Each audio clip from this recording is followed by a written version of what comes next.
Hey guys, it's Alicia with WTI. If you're looking for an easy way to seal and protect your next woodworking project, check out this Hope's 100% pure tung oil. We were looking for a way to seal these butcher block countertops, and this tung oil really did the trick. So we did mix this with a citrus solvent. This has no solvent in it.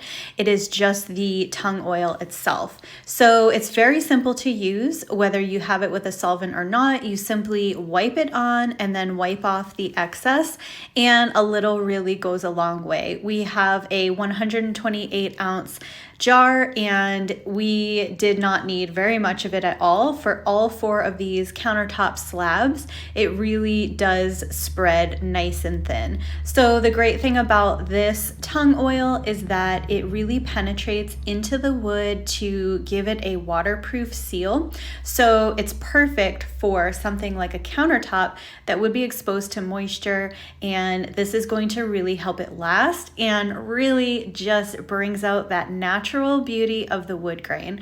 I really love how this project turned out. So this tung oil worked super well for our project, and we're really happy with the results, and that's my point of view.